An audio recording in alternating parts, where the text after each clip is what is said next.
I'm supposed to be the franchise player, and we're in here talking about practice. I mean, listen, we talking about practice. Not a game, not a game, not a game. We talking about practice. Not a game, not a game. Me. Bam, bam. Me, man. Not a game. Slap that like she scored 30. What are we even talking about, man? We talking about sports here. Welcome back to We Talking About Sports. I know we were here earlier. We talked about some MLB plays for the day, but we're bringing you the AFC South like promised. Roland. I'm sorry. I'm just trying to stop crying here. I know you're a little emotional. Jerry Jones got you feeling a certain way? Was I the only one that was crying during that Hard Knocks episode? I'm still wiping the tears off of my eyes, man. I got my glasses dirty. I couldn't watch that episode without crying the first 5 minutes. You got Jerry Jones saying that he's willing. I mean, we heard the quote already, but just to see it there on Hard Knocks and all of its drama, Jerry Jones saying that he'd do anything known to man to get another Super Bowl for the Cowboys. It's just hard not to get emotional, man. Yeah, man. I don't know. I'm being a little facetious, but man, I'm just glad football's back. I'll tell you what, Roland, I didn't expect to tune into a Hard Knocks episode and get up in my feels. That might have been the first time, other than when players get cut, when you get invested, that you actually get some sort of emotion from Hard Knocks. I wasn't ready for that. It took me all of 30 seconds to say, this is our year, goddammit. It's happening. It's happening. I'm already all in. I'm all in. What plus can I say? 5,000 or 3,000, wherever we're at today. Bet the home on it. It's happening. Take the over on the season total, over 9 wins. Hold on, let Ron jump into the parade, Ron. Can I? Are you gonna let me talk now? How'd you feel about Hard Knocks? Man, I think Alyssa was cutting some onions in the other room or something, and but yeah, obviously what Roland said when Jerry was like, "I'll do anything known to man," I was like, "This is our year, baby." And then same thing, sacrificing the goat, dude. And then same thing. I'm like, after seeing like Zeke's little portion of it, I'm like, first round, Zeke automatic. He's mine.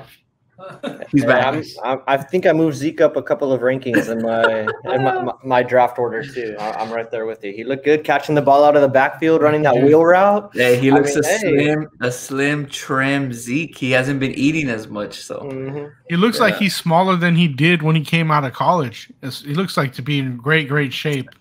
Prime Zeke, man. That's what I'm saying. We're getting prime Zeke this year. Okay, so any concern over carries, because that was brought up during the episode when McCarthy said, hey, we're not going to give him any carries this preseason. He already has a lot. I mean, I'm concerned for, I guess, on the long term, because, I mean, he did burst onto the scene, getting over 300 touches each of his first couple of years. And how that goes on the running back. The running backs' careers are pretty short. We saw the last one kind of go down in Todd Gurley. He had that crazy usage his first couple of years, burst onto the scene, and now he's jumping from team to team. Same hasn't happened with Zeke, obviously. He came into that big contract. He's still there with the Cowboys, and he's still been somewhat productive, but nonetheless, he's been that big workhorse. So I'm glad that they're talking about that, but I don't have any concern come the season time, because I think, again, maybe I'm reading a little into it. I'm a Cowboys fan. You can't blame me here, but seeing him catch that wheel route, that makes me think that he's going to be on the field for 3 downs again. He's going to be that 3-down workhorse, baby. Load him up. Ron, any concern? I'm fine with it. It's not a concern to me. I didn't realize. I mean, I knew he had been in the league for a minute, but when they said his 6th year in the league already, going into his 7th year or whatever it was, I'm like, man, he's been in the league that long. So I could definitely see it. I mean, why are you going to waste touches on somebody like Zeke? As a Cowboy fan, what do we know? Prime example, Tony Romo, preseason game, meaningless game, last game of his entire career. So, as a Cowboy fan, rest him. So, rest everybody. I don't care, dude. Zeke doesn't need to be out there. Zeke doesn't need to be out there. Not at all. I agree. Well, there was a red flag for me this episode that got me a little concerned, and I'm going to bring it to you guys, your guys' attention, and that's Dak Dakota Prescott. Okay, as Ron is already saying, that arm, they said shoulder strain. He said, okay, I'm not going to play. He was a little gritty about those reps with Gary Gilbert. He's like, I'm taking those reps. Don't take those reps. I like to see that. But now today, we get another notification that says via tweet. MRA scheduled. Read the tweet. Read the tweet. I don't have the tweet, but the Dallas Cowboys, they tweeted, they're like, this isn't a setback. This isn't anything to be worried about. But Dak Prescott has chosen to get another MRI. It's a little weird. Yeah, that is a little weird of a tweet, honestly, when I saw that. It was a little cringe. But as somebody who hasn't seen Hard Knocks yet, I am going to watch it, but I haven't seen it yet. Does Dak need preseason reps? I know y'all are saying Zeke doesn't. Do y'all think that Dak needs any coming off that injury prior to live actual game action? I would like to see him get some reps. I don't think it's absolutely necessary, but I do think he needs to get out there in terms of for timing purposes. I don't want his first sense of comeback to the NFL or first sense of NFL snaps to be against the reigning defending champs and the Tampa Bay Buccaneers. That would not be ideal. We're one of the few teams besides the Steelers who has 4 preseason games this season.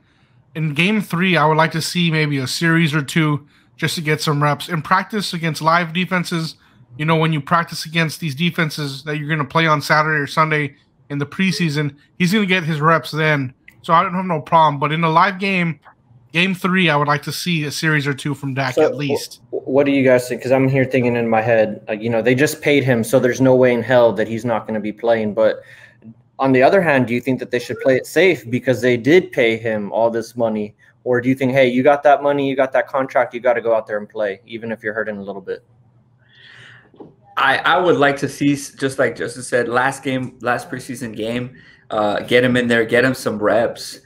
I want to see him definitely play against Tampa Bay, but dare I say that I don't mind them holding him out even the Tampa Bay game. You know, I mean, this guy is, and it was on First Take this morning, and they said, are the Cowboys putting too much pressure on Dak? Are they basically saying, you know, the season is riding on Dak? It is. And if your answer is yes to that question, if he's not 100%, do you want to put him out there week 1 against the defending champs? I mean, a lot of people think that it might be an L already.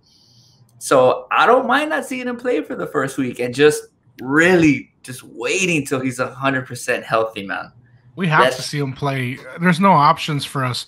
We don't have a serviceable backup right now where we can afford that. Yeah, it's a lot of the bettors are probably saying an L for us already, but we can't go in the season with that mentality. We got Jerry Jones making us cry, okay? Yeah. We got to win all games possible. Shit, better safe than sorry for me, man. It's not we are in the NFC East, Ron, so you're maybe onto something that we might not need all the wins to get to the playoffs. There we go. You're onto something. He's already coming in, banged up in the preseason. I could see them not playing him at all in the preseason, but for sure playing that Tampa Bay game. There's no way he doesn't play that game. Never say never. There's no way. Roland, any other takeaways from Hard Knocks episode 1 before we get into the AFC South and our quarterback list? No, man. Just that the Cowboys, they got smacked in that Hall of Fame game, the preseason game, 16-3, I think it was. If anybody took the Steelers -1, that was a pretty easy bet to cash there. And then also the Hall of Fame, the inductions. There was a pretty star-studded class, at least from our generation. A lot of these guys, we actually got to grow up watching play. I know I used a lot of them in Madden growing up. Peyton Manning, Edgerrin James were some of the notable ones for me. But was there anybody that you guys liked seeing get inducted? Drew Pearson. That's a good one. That's a good one. A little bit too late. I mean, but I'm glad it happened while he was alive. Yeah, I was gonna say it took long enough, but hey, Jimmy Johnson, man. That's another good one, Jimmy Johnson. Yeah, Jimmy Johnson. Well, Jimmy Johnson's was not necessarily into Hall of Fame. It was the Cowboys Ring of Honor, which is, pretty esteemed because there's not a lot of people into that Ring of Honor. It's pretty exclusive. Yeah, my favorite thing was the engraving of I thought they got pretty creative with Edgerrin James dreadlocks and Troy Polamalu's hair. Ed Reed's hair as well. Like they actually got pretty detailed. It was nice. Of these guys that were inducted, who was first ballot? Peyton Manning was first ballot. For sure. Peyton? I don't really know who else. I thought Edgerrin James' speech. Charles Woodson. He had to have been first ballot. Yeah, I'm sure Woodson. Edgerrin James' speech was good when he's talking about his braids and where he's like, not a lot of Yeah, not a lot of people. And then if you look at him, it's just like he looks the same now. So yeah, he looks the exact same. Yeah, he didn't really try to change himself, or the league didn't try to change him the way that, say, baseball does with the Yankees. You know, no facial hair, very clean cut. You know, they just said, hey, you know, ride it. Yeah.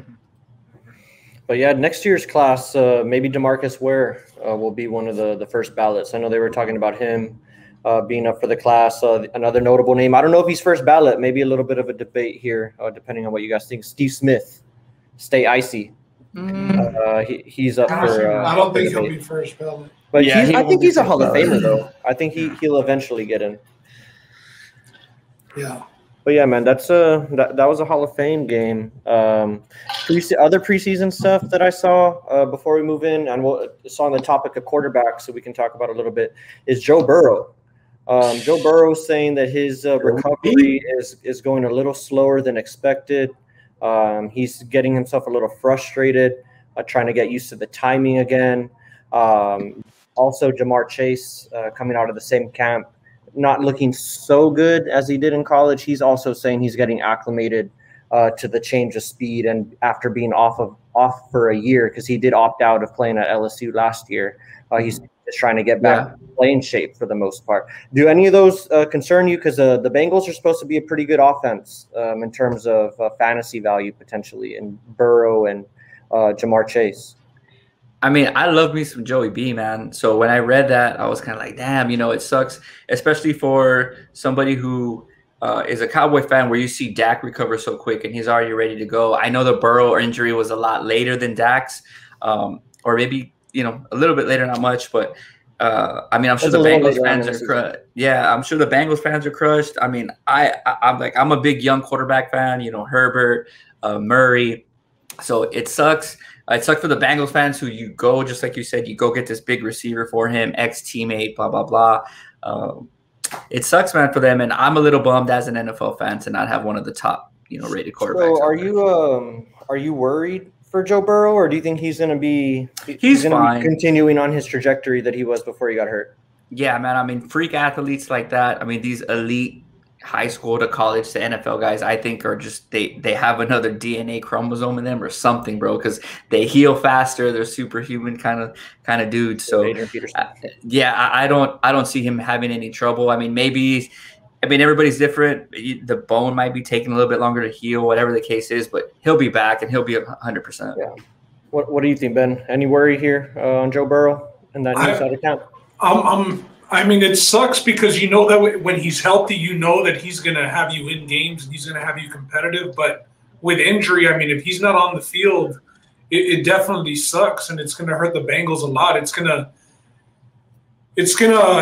not going to have their season go up to par with people's expectations, like you mentioned, with that high-powered offense. I mean, they took Chase pretty early in the draft, and it wasn't necessarily a need for them. They needed offensive linemen. Yeah, they reached because it was Joe Burrow's teammate. Yep. So I hadn't even heard that he was struggling, but it does make sense taking that whole season off of college. That's not good news for Bengals fans, man. A team that's already projected to be last in that division. I know we went over it. We had them last in the division. So not good news. Not good news at all.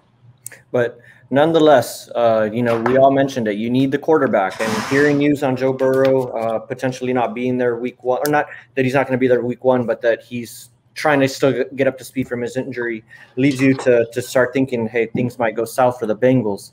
But we're going to talk a little bit about quarterbacks here with our top 10. And these are the guys that they get paid the big bucks. Like we said, if your quarterback goes down, you can kiss your season goodbye in most cases. Not a lot of teams can sustain that. And it's for a reason. You know, these guys are the best in the business. There's only 32 of them walking on earth. That is 32 starting quarterbacks. And when you start talking about the top 10, this is the creme de la creme. This is the best guys in the league. And so this is the second time that we've done this. This year is going to be a little bit different. We actually do have a We Talking About Sports, I guess, consensus top 10, if you will. It's more like an average of where we each all have these guys. We're going to go through it 1 through 10, give each guy opportunity to talk about where we had each guy ranked. If some guy had Patrick Mahomes ranked 7, we'll talk about that and, go through on the list. Although I don't think that's the case. There is some discrepancies here. But like I said, we did this last year. It got a little bit of traction on Twitter. It was one of the first things that we posted, so like social media wise, and we got killed for having Tom Brady on the list. Drew Brees on the list, a couple of guys to name. But, that's just the thing. People have differing opinions. People look at different things for quarterbacks, factor in different things. But nonetheless, let's get into it. It's about to go down. It's about to go down. And like I said, we're going to start 1 through 10. This will be a little bit easier. I don't think this is any surprise to anybody. But number 1, is Patrick Mahomes, the Chiefs quarterback. He's won MVP already once. He's won the Super Bowl MVP. Last season, he put up 38 touchdowns, 6 interceptions. He was good for 4,740 passing yards, and he took his team to the Super Bowl. Didn't have the best showing, but he was the main reason why he was there. He was consensus number 1. Does anybody have anything to say about Mr. Mahomes? No, sir. Other than that, this dude's a freak. Best quarterback we might see next to Brady. Could be the next potential GOAT. I mean, the list of accolades goes on and on and on for this kid. Signed this stupid contract money-wise. I mean, ridiculously, gonna get paid. His kids are gonna, have some money. So nothing else to say about Patty, but this dude's the next, or at least on his way, projected to be the next GOAT. I think we have 2 seasons of Patrick Mahomes at the highest level that you can. The question for me is he going to have some sort of a downfall, or will he continue to get better?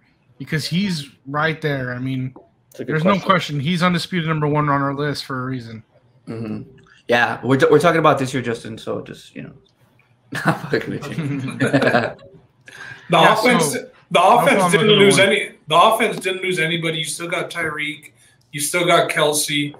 Second year for Clyde Edwards-Helaire, so you expect him to be in the MVP, top 3, top 5 every year. Do you think it's crazy? They still got Mecole Hardman.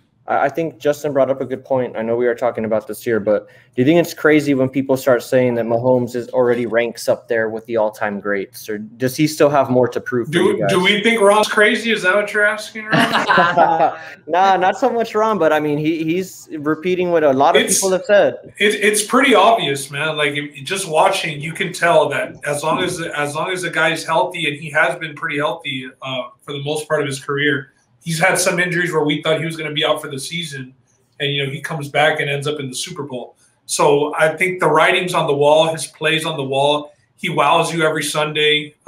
It's pretty obvious. I don't think people are crazy for saying that. I think the fact is he's just so young, and he's accomplishing all these things while he's so young. I mean, how many rookie quarterbacks do we see not even start? Not even make the playoffs, go their entire careers without getting anywhere. I mean, this guy is an offensive lineman away, injury away from maybe beating Tom Brady in the Super Bowl and making this. And if you look at his performance in the Super Bowl, I mean, the dude was doing everything he possibly could to keep his team in the game. Yes, they got rolled on, but Kelsey dropped some balls, Hill dropped some balls. So yeah, I mean, I think the dude does deserve, all the praise. They said he ran for like 800 yards or something trying to avoid the rush. Mahomes didn't play as a rookie either, though. He sat a year. Yeah. He sat a year, came in, tore stuff up his second year. But nonetheless, that's Patrick Mahomes. Like I said, he was the consensus, we talking about sports, number 1 quarterback for coming into the 2021 season.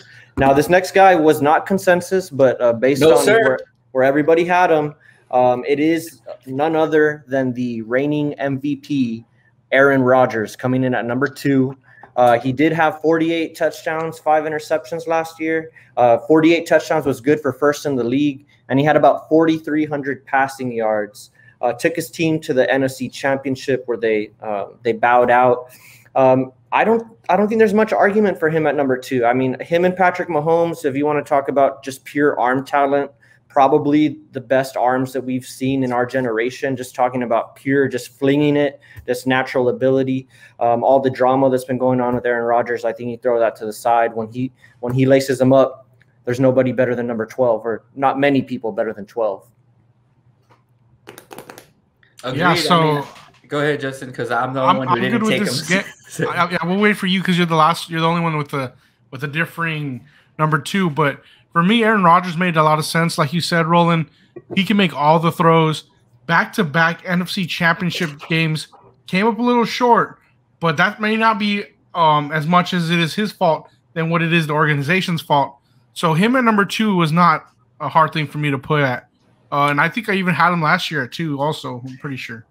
Yeah. Yeah, no, it wasn't hard for me. 51 total touchdowns with the 48 passing, 3 on the ground. Nice little stat. Ridiculous. 51 TDs. And one question that I'll ask you all, Roland and Justin, who both had him at 2.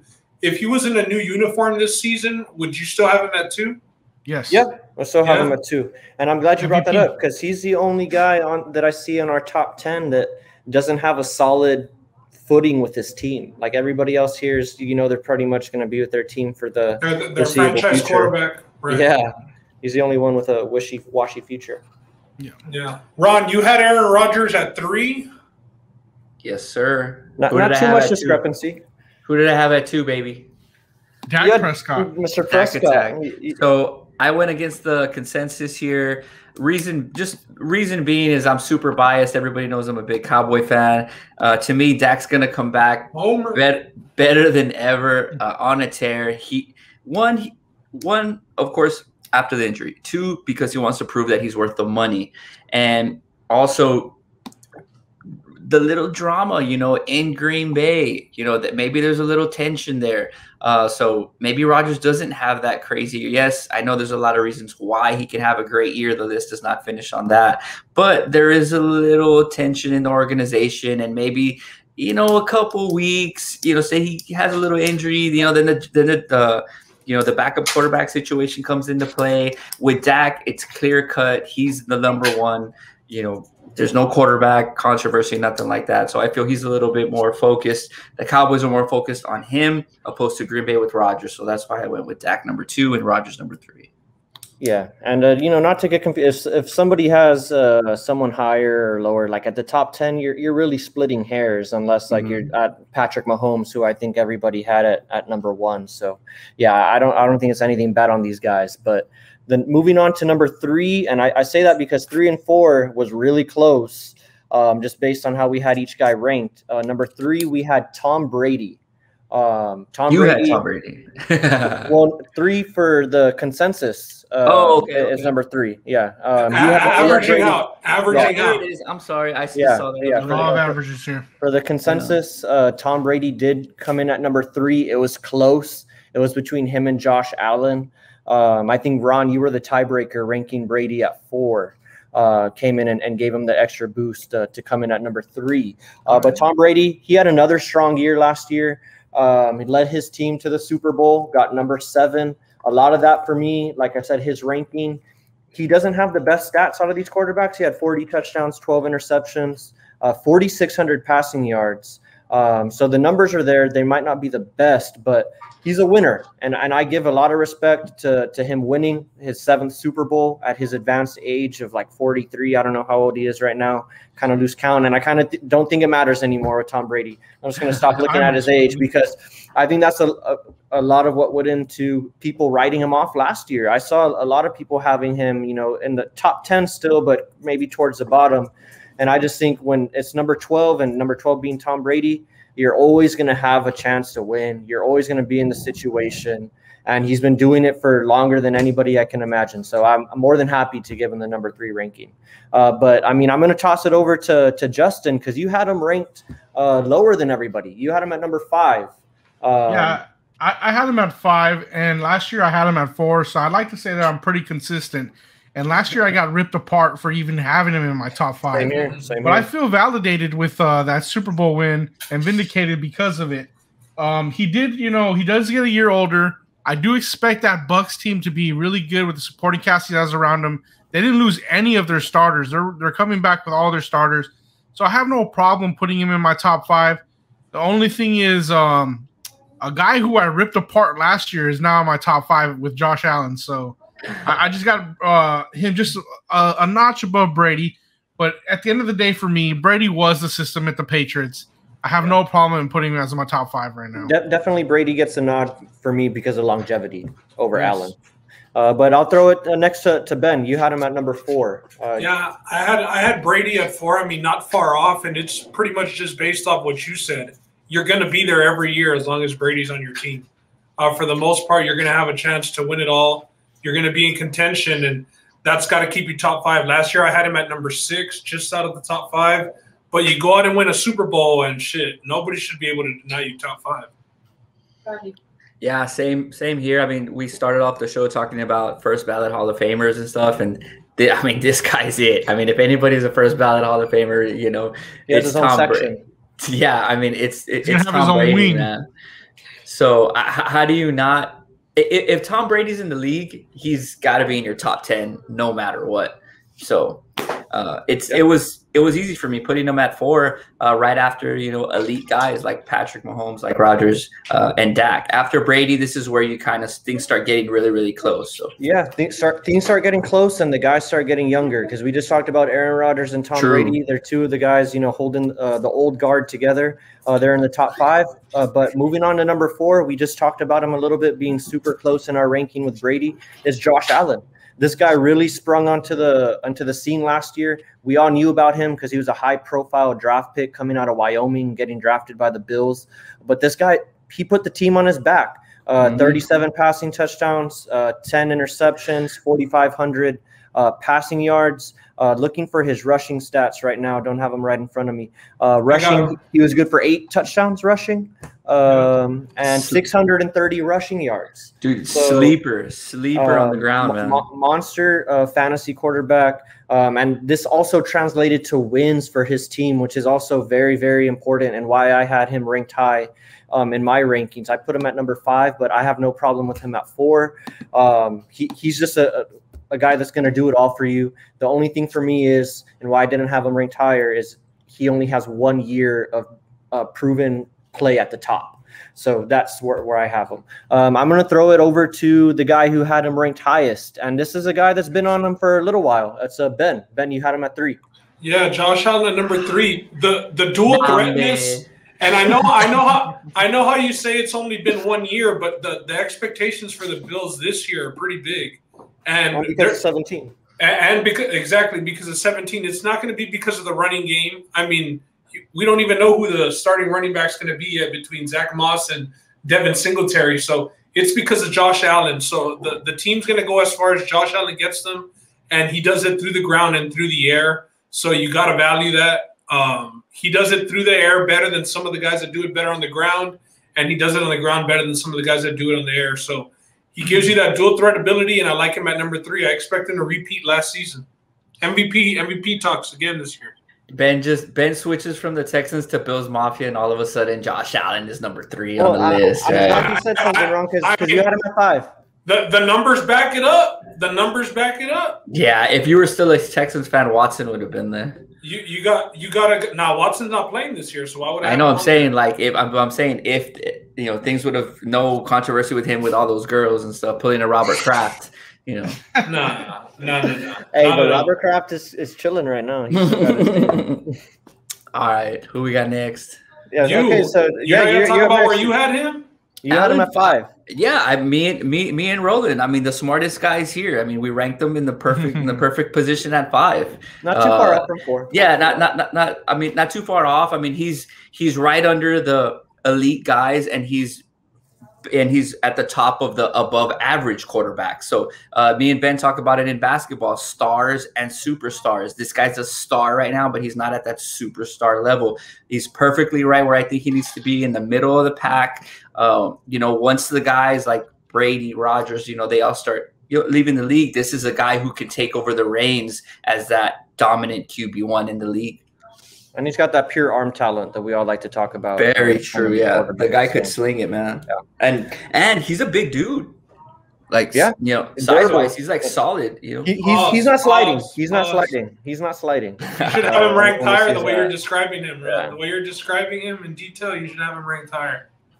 All right, bro. Yeah, let's keep going. Let's move on the list. Let me just bring up something because I did have him at 4. And Josh Allen, 17 touchdowns and only 3 interceptions off of play action passes.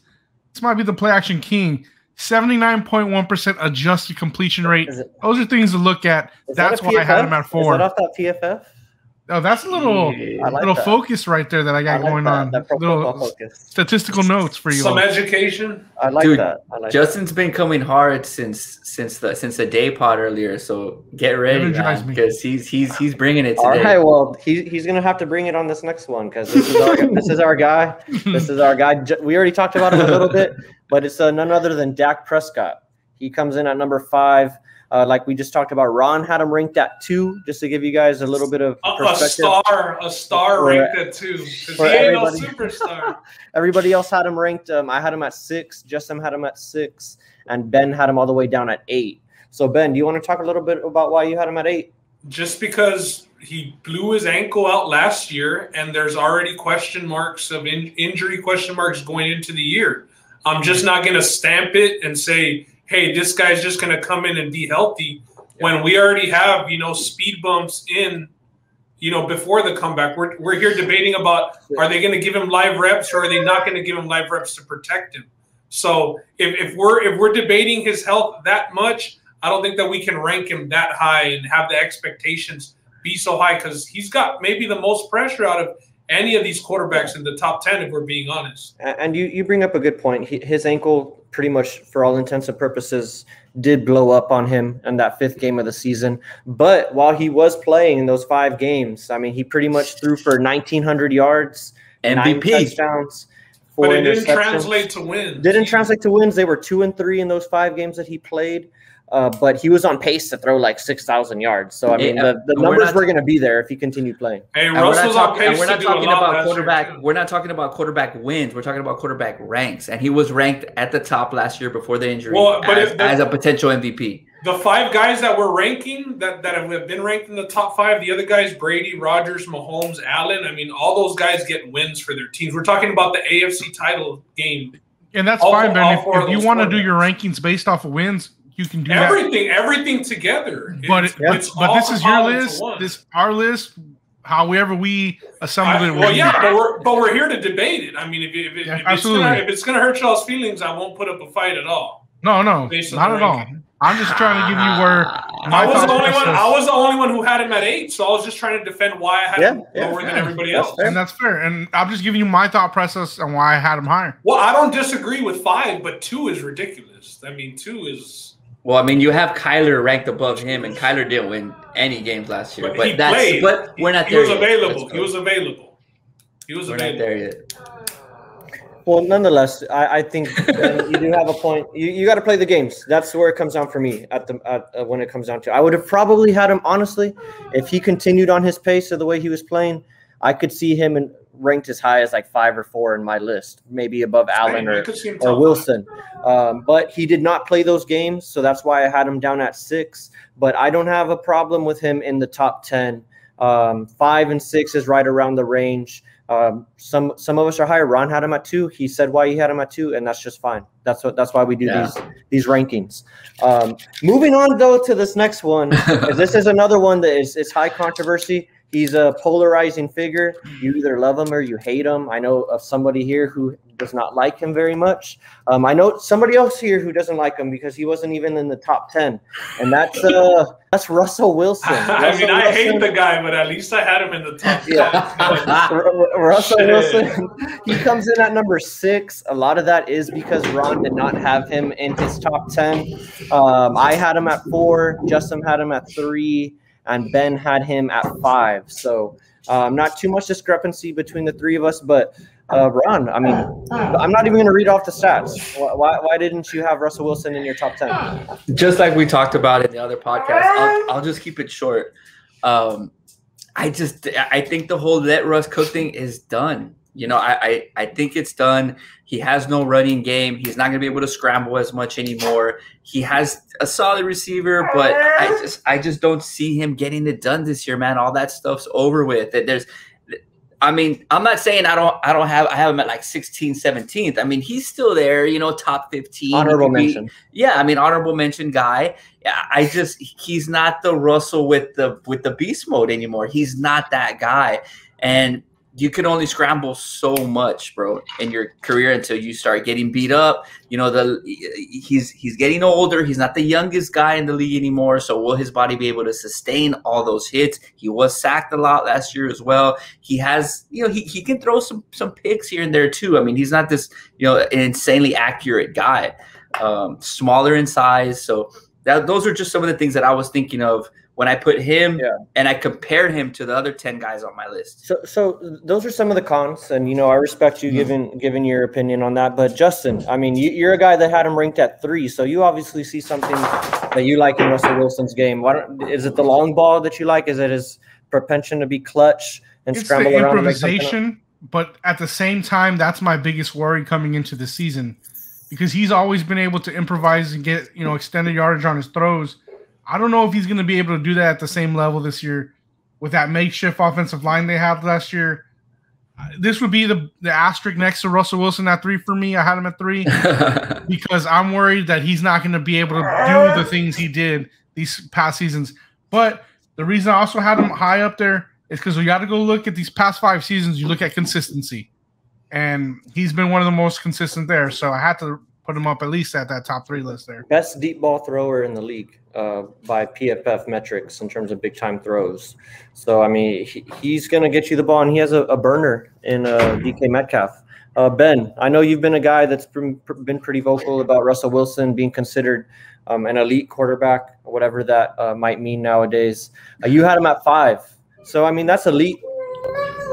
I think that's about right. I think that's where he's at right now. I agree to an extent on, I think the let Russ cook thing is over. I mean, we saw a big, you know, downfall in their season last year, the second half of the season. He was up there top 2 for MVP voting the whole first half, and he fell off towards the second half of the season. We saw them drop that game to the Rams, the first round of the playoffs, you know, where Jared Goff comes in off the bench. They get a new offensive coordinator now. You got Dwayne Brown, his blindside left tackle, holding out for a new contract. So things are just, you know, things have gone too well for the Seahawks for a while now. And I think that we can kind of see it starting to unravel a bit, just based off some of the decisions that they have made, whether it be through the draft, whether it be trading those picks for Jamal Adams, who's also holding out, wanting a new deal because he's playing on the last year of his rookie contract. So they have some things to work out, and I don't see the success being there for them. But still, top 5, because you got to respect him. So top 5. Definitely. I just think you guys gave all the reasons not to have him in the top 10, but that's – well, I mean, that's things against him, but watch, the Seahawks are probably still going to be pretty competitive because of him. Yeah, I mean, you can mark him down for about 9-10 wins every season because of Russell Wilson. That just goes to show what are those wins going to translate to numbers on the field. But that's again. Well, they ain't going to be winning games. About it. They're not going to be winning games because of Chris Carson. Because it's probably going to be because Russ Wilson there. He did have his best year statistically. If we do want to talk about that in 2020, he was good for 40 touchdowns, which was a career high. But he also had a career high in interceptions. So what Ron was saying, he did show a propensity to throw the interception this year with 13. He did have 4,200 yards, which is also a career high for him. But the thing with Russell Wilson, again, much like we brought up with Tom Brady, is with number 3, you're always going to have a chance. And that's all that a lot of these teams ask for. And Russell Wilson continues to deliver that for the Seahawks, no matter how bad his offensive line might be. So we'll see if they keep it going with the new offensive coordinator this year down in Seattle. We had the first home run going to the cornfields here in the Field of Dreams game. White Sox home run. White Sox home run, bottom of the first. Good for us. Good for us. All right. Well, moving on to number 7. This player, before I say his name, he's pretty electrifying. He maybe is not on the traditional scale of a quarterback, what we all like to think is a pocket passer, and that's none other than Lamar Jackson. He's number 7 in our list. He comes in having thrown about 2,800 yards last year, 26 passing touchdowns, 9 interceptions. We all know what he brings you on the ground. He was good for 1,000 rushing yards. That's his second consecutive 1,000 rushing yards season. He had 7 rushing touchdowns, but a thing to watch out for Lamar Jackson is he had 10 fumbles last year at the quarterback position. I think that's a little much, but he does run the ball a lot, and that's with 9 interceptions, so about 19 turnovers.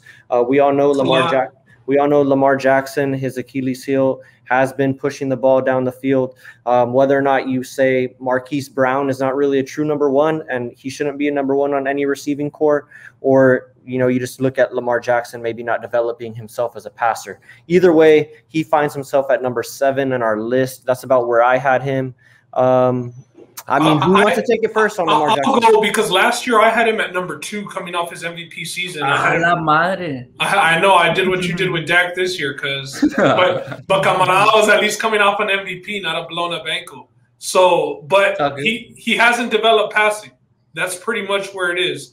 It's a big turnoff, man. Like, you have speed, you have everything downfield, and they're just stacking the box because you can't push it downfield. One-on-ones on everybody. So I think I ranked him at 6. I still think that's pretty high for him. But got to take the step up passing. Finally won a playoff game last year. They got to the second round of the playoffs, and I have them winning that division. When we went over that division, we had the Ravens, playing well this year. So I expect big things from Lamar. What about you, Jess? Yeah, I had Lamar at 7. That's where he ended up on the list as well through the average. Lamar's, when he's back there, it's electric back there. The only thing that worries me is if the Ravens get behind in games and he's forced to pass the ball, that's where he can come into problems. That's where the interceptions start happening. That's why I couldn't keep him in the top 5 like I had him last year. I had to drop him down to the 7th spot. Of course, there's always going to be regression after an MVP season, and we saw it last year. Does he bounce back? I don't know. I don't necessarily have the faith in him. The best I could do is 7 for Lamar. What about you? I ended up putting him at 8. I had another younger quarterback, which is a guy that I'm huge on, above him at 7, which was Justin Herbert. Lamar, you guys already said everything that we need to know. You have to keep him in that top 8 range, top 7, just because of those 1,000 rushing yards, like Rogan mentioned. Yeah. He's probably, if not the leading rusher on the team, the second leading rusher on the team. His passing needs to get better, but he's explosive. He's like the passing guy away from just being that next Mike Vick, which everybody compares him to Mike Vick. But Mike Vick could sling the rock like nobody else. So not gonna say much more. Everybody knows he's good on the feet. He needs to take the step up passing. I was happy that he finally won that playoff game last year because that was a huge monkey off of his back. So now we know that he can win in the postseason. So he took that step last year. So maybe, you never know, this is the year that he does take the step above and becoming that better passer. And next year he could be higher on our list. Yeah, and I think more so out of everybody else in this top 10, his success is more circumstantial than everybody else's. I think everybody else on this list possesses probably the ability to push through, maybe not having the best weapons or the best play calling, but I think Lamar Jackson, he really needs help from the play calling. They were known for being a little too predictable last year, running twice on 1st and 2nd down and then getting themselves into a passing situation on 3rd down doesn't help out anybody. And then also when you think about his receiving corps, not the best in the world. When you talk about having Marquise Brown as your number 1, we already heard about Rashad Bateman, their rookie wide receiver that they drafted, already going down with an injury. So things not looking good. I'm a little worried about the development of this pass game. But I do think his success is more circumstantial than everybody else's on this list. And that's probably why he finds himself at 7. But again, it's still best for top 10 in the NFL. So no side bet here, Lamar rushing prop every game because he ain't going to be throwing it. So moving on to number 8. This is Matt Stafford. He ranked at 8, 10, and 9 on our lists. I really don't have too much to say about Matt Stafford other than I think he's gotten more efficient each year that he's played. I know he's been a diamond in the rough over in Detroit, and I think a reason why a lot of us put him in our top 10 is because he finds himself in a better situation this year with the Rams and probably in line to have his best year of his career with the Rams if everything goes according to plan. So Matt Stafford comes in at number 8. Does anybody have anything, I guess, bad to say about Matt Stafford, or why you would have him a little bit lower than where he comes in our consensus? I also had him at number 8, and the only thing that, was brought to my mind when I was ranking this was he's with a new team. But then I thought, hey, why am I going to knock him for being with a new team that, for all intents and purposes, Sean McVay, they supposed offensive genius, offensive guru, why should I knock him after I saw Tom Brady go to a new team and take him to the ship? So I said, at 8, I'm comfortable with Matt Stafford at 8. I'm not going to knock him. And like you said, for all the reasons why. New team, better place. Yeah, I have him rounding out my top 10, tied with Burrow. I couldn't make that decision. Now that I know that Burrow's a little bit, not as healthy as we thought, I would have taken Burrow off and just gone with Stafford. But Justin made a very good point. We all know that Stafford loves to throw the rock. He would do his best in Detroit. He didn't have the best weapons there. I mean, solid guys, but he never had a running game. He has, I know the Rams running back just went down, but again, he's just in a better position offensively. The defense should get him the ball a lot more in LA than Detroit, was getting him the ball. He's still a solid guy, strong arm. So I think he's just that feel-good story this year. You're rooting for Matt Stafford. Finally the guy got off the shittiest team in the league, and he has some potential now. So I think he's just that feel-good story and everybody wants to see him do well. A lot of pressure on him. The window is here, and it's closing, so he has to come out and show off. Hey, and McVay too, because McVay got to use Jared Goff as the scapegoat. All I hear is Jared Goff referenced as a pair of handcuffs for Sean McVay. So we're expecting big things from that offense and Matt Stafford. Ben, is there anything you wanted to add to number 8 before we go on? Just the fact that he's going to be in the top 10 due to the running back situation. They had their starting running back get hurt, and it's going to be kind of by committee. They're going to have to rely on Matthew Stafford's arm decision-making. And pretty much at the end of games, it's going to be, whether Matthew Stafford can get you that first down or two that Jared Goff couldn't get you to win the games and not have you punting back to the other team. So I expect big things due to being in a better situation, like you all kept saying. Okay. So then moving on. We're rounding out the top 10 now. And then we talking about sports top 10 quarterback list, and that is number 9, and it comes in Mr. Kyler Murray. Not the biggest guy on the field, but his numbers have improved each year that he's been in the league.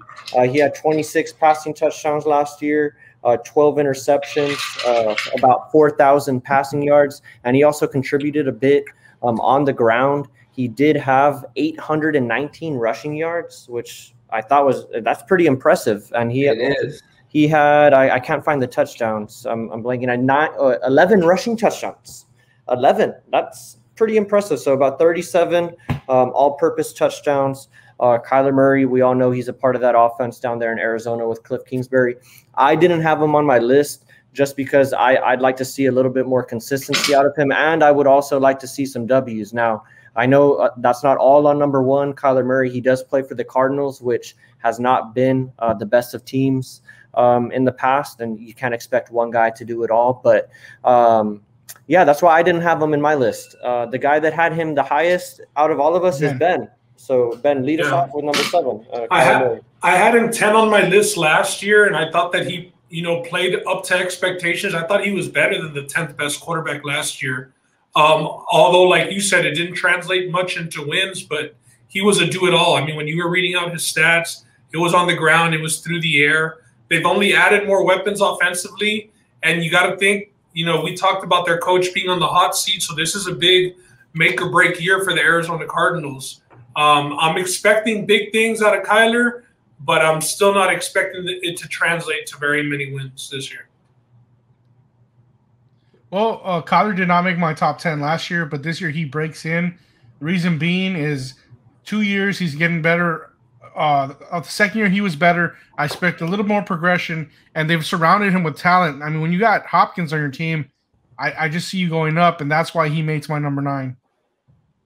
Okay. What about you, Ron? Same. I have him at number 9 as well. You guys pointed it out. He's a guy that's gotten better every year. You know, he's doing what he's supposed to do a little bit better every year. The 898 yards rushing was crazy for, you know, a second-year guy. You only see that with a handful of quarterbacks. He still threw. Did you say for 4,000 yards? Let me pull that up real quick. He was about 4,000. He was 3,900 something. Yeah, you see, and those are numbers that you were mentioning with guys at the top of the list, you know, like Rodgers and Patrick Mahomes. But it's just a fact, like Ben mentioned, that he is in Arizona, not you know, the best team, so they don't really get a lot of hype, you know, discussed. You know, also, so that's kind of why he's a little bit of a sleeper. You know, he doesn't get talked about as much. Yes, he's one of the high profile guys, but you know, everybody this year was kind of on Herbert and Burrow, as they should be, but he kind of fell a little bit back. So maybe that's why he's not higher on our list. You know, because when you told me those numbers, you know, I knew that he was good, but those are crazy numbers there, Roland. So yeah, and I would like to see a little bit more consistency out of him. Yeah, correct. And that's why I ended up not having him on my top 10. And I favored actually a guy in Ryan Tannehill, who I had at number 9. And, you know, just looking at stat for stat, I mean, Ryan Tannehill, 3,800 passing yards, 33 touchdowns, 7 interceptions. And he found himself in the playoffs with the Titans. So that's my thinking on that. Kyler Murray, I had him right, like at 11 there with my number 10 guy. I can see him easily moving in to the top 10, but I just had to give Ryan Tannehill his due because I just feel like he's not a guy that's talked about very often when you talk about these lists in the top 10. So that was Kyler Murray, a guy that I think is probably going to be a lot of guys' QB1 in fantasy football. So a guy that's going to have the numbers, but might not necessarily have the wins. So that was number 9. And rounding out the top 10, it's Mr. Justin Herbert, the offensive rookie of the year. He came in. He was the consensus number 10, except for Ron, who had him at 7. Justin Herbert, like I just said, he won the offensive rookie of the year. Things are looking up for the Chargers as we went over the AFC West a couple of episodes ago. Their offensive line looks better. They're getting some help on defense, so the overall situation is going to be better for him. He did a lot of his work last year with a really crappy offensive line. I think they were ranked towards the bottom when you look at those stats, but it didn't stop him for throwing for 4,300 yards, 31 touchdowns on the air, 10 interceptions. He had a quarterback rating of 98 for a rookie. Trying to look up his rushing stats. He rushed for about 200 yards, and he had 5 touchdowns on the ground. Justin Herbert, Ron, you seem to be infatuated with the man. He's my guy this year, bro. And just like Ben was saying, he was heavy on Lamar after that MVP season. I'm heavy on Herbert after that Rookie of the Year. You know, everything that you just said is why I have him at number 7, Roland. I'm not going to repeat everything that you said because the facts, you just spit them. I mean, that's it. He's just that guy who is going to get better in his sophomore season. He did so well his rookie year. It's there, bro. The proof is in the pudding. I don't have to go into all these stats because you already went over them, and that's why I have him at number 7. He has a very high ceiling, and that's why I'm really into Justin Herbert. A guy that we haven't talked about, which nobody had on their list, which before we, get it out there. We talked about him a bit. My boy Baker at number 6. Nobody. Baker. I mean, he's not even on anybody's radar, bro. And this is why I got the best We Talking About Sports QB rank list, because y'all forgot about Baker, man.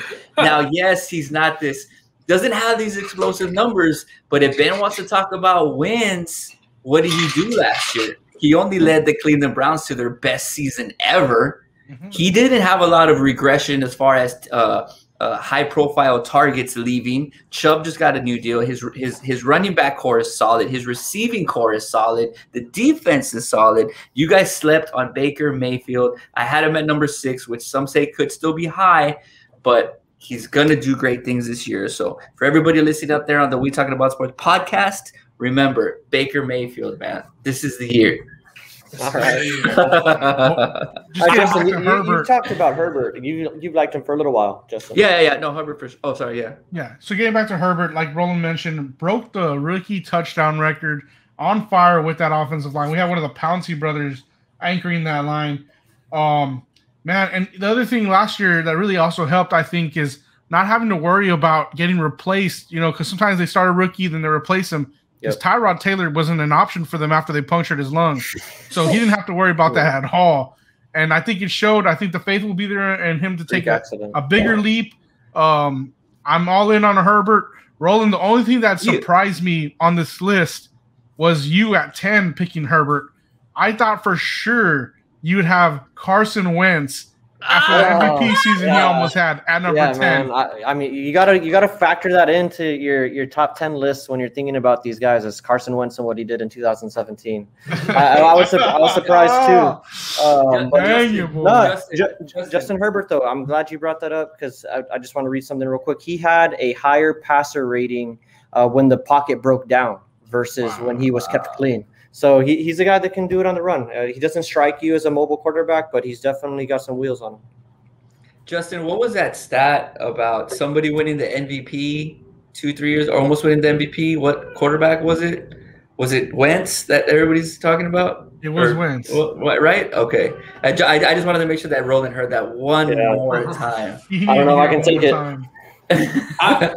I threw Herbert at number 10 in my top 10, kind of like what I did with Kyler last year, just that second-year jump. You expect it. You know that the opportunity is going to be there. He's what moves the offense. I expect big things for Herbert, possibly, that second wild card spot or third wild card spot. So, yeah, I have him in my top 10. All right. And that's the top 10 list for We Talking About Sports. It rounds out with Justin Herbert at number 10. Some honorable mentions, some guys that we've all kind of talked about, Baker Mayfield, Ryan Tannehill, Joe Burrow. Is there anybody else that we did not mention that you might see jumping into the top 10 before we move off of this topic? I mean, if he finds a team or plays Watson, but that's the only guy that I could – that kind of just jumps out. He's that asterisk at 10, 11, where if he plays, he's in the top 10. If he doesn't play, well, that's why we couldn't keep him in the top 10 list. Just for reference, I had him on my original list. I took him off because he's not playing. But just considering his talent, what he can do, I mean, I had him like around 5 or 6. And I can't really argue that, honestly, because Deshaun Watson, when he plays – we're might have to beep out his name when we're saying it. Deshaun Watson beat me out when I say that again. But he's a top 10 quarterback when he plays for sure. Just staying on the quarterbacks super quick. Rookie quarterbacks. Who do you think has the best overall year? Potential Trevor Lawrence once he wins the job because he's still in that competition with Gardner Minshew. Or in Urban. Yeah, so that's the top 10 list for quarterbacks. We're going to do this throughout the rest of the preseason all the way up to the start of the season. Guys, do you guys want to go running back or wide receiver next? Running back. Let's just go down the position list. Quarterback, running back, receiver, tight end. All right, so then we're going to be hitting you guys with the top 10 running back list next week. But that was the first annual, I guess, We Talking About Sports quarterback list. And we're moving on to the AFC South next. Alrighty, the divisional breakdowns, they continue. We're knocking these down like crazy. I like the consistency, guys. It's the AFC South. I don't think this one's going to take too long. The AFC South in 2020, the Titans won. They won on the last game of the season, actually. This is one of the closer divisional races. It took them a 41-38 victory over the Texans in the last game of the season to secure the AFC South for the first time since 2008. I looked at that roster. They had guys like Kerry Collins on the roster. They had Vince Young on the roster. I don't know if that was his season. They had Lendale White on there. So, yeah, there's some names on there for some of you guys who've grown up watching football. Titans winning the division, first time since 2008. They had that tiebreaker, came down to their divisional record. They won it over the Colts. They were 5-1 against the division. The Colts were 4-2. Titans and Colts both finished at 11-5. Titans were 5-3 at home, 6-2 on the road, pretty strong. They lost in the wild card to the Ravens, a team that they had beaten 2 times previously in the playoffs and in the regular season that year. They lost 13-20. They had a lot of close games last year. They had 10 games that were decided by a touchdown, 7 points or less. They were 8-2 in those games.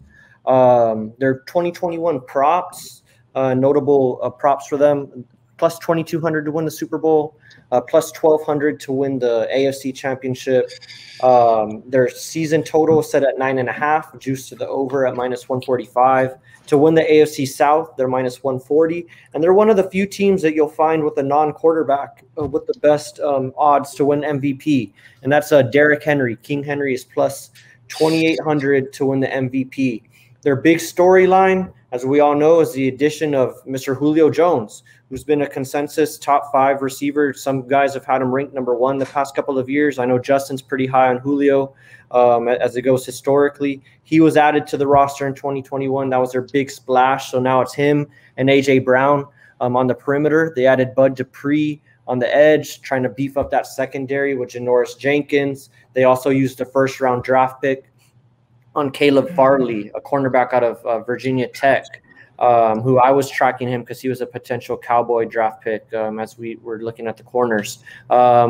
Beefed up the offensive line also, but their big thing is going to be their defense, and also, you know, kind of the guys that they lost. They lost Jonnu Smith, big part of that offense for them over the past few years. Yeah. The tight end finds himself with the Patriots. They lost Daquan Jones, one of their better interior defensive linemen. Another receiver another offensive player that they lost, Corey Davis, who was once a first round draft pick for them. They declined his 5th-round option, and he goes over to the Jets. They did sign, they lost. Jadeveon Clowney to the Browns, and Adam Humphries, and another decent name, or 2 names that they lost in the secondary were Malcolm Butler and Desmond King. As I said, their big splash was Julio Jones. A lot of teams or a lot of people are looking at that move as a potential, move for the Titans, trying to say, hey, this is our championship window. This is what we're doing to try and win the championship. We know our defense might not be there, but you're not going to be able to stack the box on us anymore and put 8 men in the box on Derrick Henry. You're going to have to respect our passing game. So, Justin, I'm going to let you take the lead on this one. Are you high on the Titans? Do you buy them becoming the second team to repeat in this division since the Texans last repeated? Yeah, I do. As far as the AFC South goes, I predict them to be the champions at the end of the season. They're going to ride off of, as you said, King Henry's shoulders. He's going to put the team on his back. I don't see 2,000 yards. That's too much to do 2 seasons in a row. Let's talk with departures first off. Jonnu Smith at tight end position for a quarterback like Ryan Tannehill, run heavy offense, play action. That's a big loss in my opinion. But then you go to your additions. You had a Julio Jones, who last year was my number 1 receiver going into the season. Obviously, he's not that number 1 receiver anymore, but he still goes into the Titans and arguably is your number 1 there. They do have another with Brown on the other side. So you beef up the receiving core. You add to the defense, Bud Dupree, little asterisk on him because we're worried about his knee. If he is he was with the Steelers, that's a great addition to the defense on the edge. I think he's a little bit better at this point than Jadeveon Clowney did for last year, if he is healthy in that way. How does their schedule look to you? Is there anything that pops out when looking at their schedule?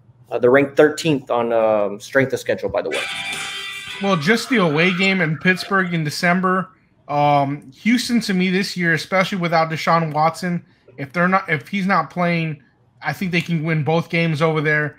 And the way with the Rams in November 7th game and then Kansas City, other than that, the AFC South game, the games that they play in the AFC South, I have them winning the majority of them. So I don't see this being a late race the way it was last year with the Texans, where it's to the very last game of the season where we find out who's going to win this division. I don't have a problem with seeing that on this one. All right. And what about you, Ben? You used to be our resident AFC South guy. Yeah, you've moved on, but you're still familiar with the division. Still pretty familiar and knowledgeable with it, and I don't see much difference from last year. Honestly, I think that the Colts might have gotten worse just based off of their quarterback situation, and we'll get into them. But that was their competition last year. Watson's a whole different story. I mean, he's listed 4th on the depth chart. So the division is the Titans to lose. That's for damn sure. They got better with adding Julio Jones. Ryan Tannehill's very efficient last year. Very, very efficient. Took care of the ball, didn't turn it over much. And then when you have Derrick Henry averaging 5 yards a carry, I mean, when you're getting into 2nd and 5, 2nd and 4, and it opens up so much offensively for Tannehill, you know, passing-wise. So it's going to be more of the same. I expect them to win the division, although they do play that tough NFC division of Seattle, Arizona, LA, and the 49ers. But they're back-to-back road games, New York and Jacksonville. Usually the back-to-back road games, you look for them to drop one just based off of it being a bad spot. But those two teams are, you know, very winnable games. Very winnable games. So I expect the Titans to win the division. Alrighty, that's 3 of us who are pretty high on the Titans. What about you, Ron? Are you going against the grain here, or are you sticking with us? No, I'm going to go ahead and ride this one out with you guys, man. I have them at 11 wins for the year, easily getting both wins at Houston. Then they have some more pushover games for me, which I don't think Jacksonville gives them any competition. They play them twice. That's already 4 wins in the division itself. Then they have teams like New Orleans at home, who, you know, their teams all, you know, no Michael Thomas, no Drew Brees. Then they go to Indy. I think they win there as well. I mean, I could see losses, of course, against, you know, Kansas City, Buffalo, but there's only a handful of teams here that I think will give them losses or should give them trouble. So I'm not going to go too much into it. I think 11 wins is what I have them at. So, I mean, they can lose one game and still hit the over 9.5. Reason why it's probably juiced to 145, but I don't mind taking that bet at all. I'm also with you guys on to win AFC South. That's a little bit, you know, because you don't know the Carson Wentz situation. If he does come back and he just balls out, you know, Indianapolis is the only team that I see who can, you know, maybe, you know, compete for that top spot. But as an easy play for me, I'd say over 9.5. Yeah, and I think those odds are somewhat adjusted, because I remember checking a little bit earlier in the offseason, and they were not favored that steep at -140 to win the South. I think they have taken into consideration some of those injuries, although they are projected to be back. I'm talking about Carson Wentz and Quentin Nelson.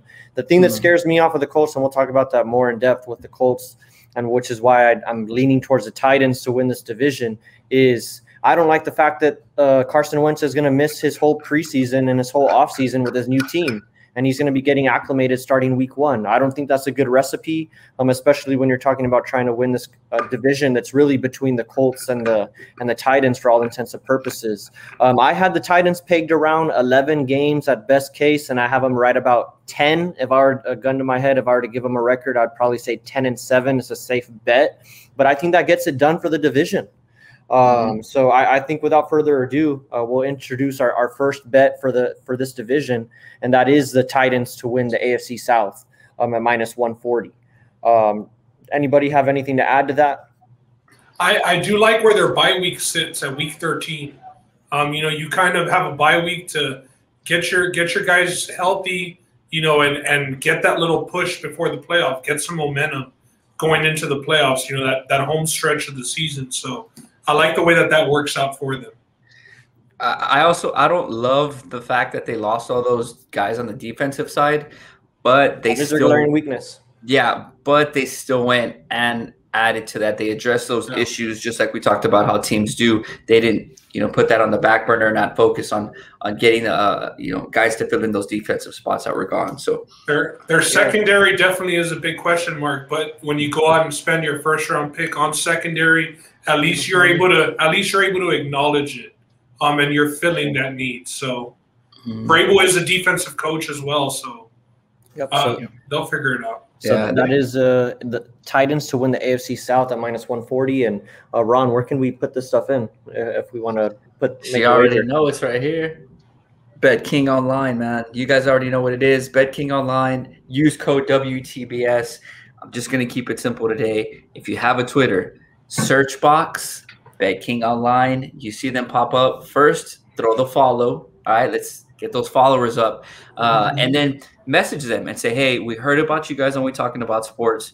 There's this, you know, promotion that they keep talking about. What is it? And that's all you have to say. If not, message us on Twitter. The Twitter handles are there right under our faces.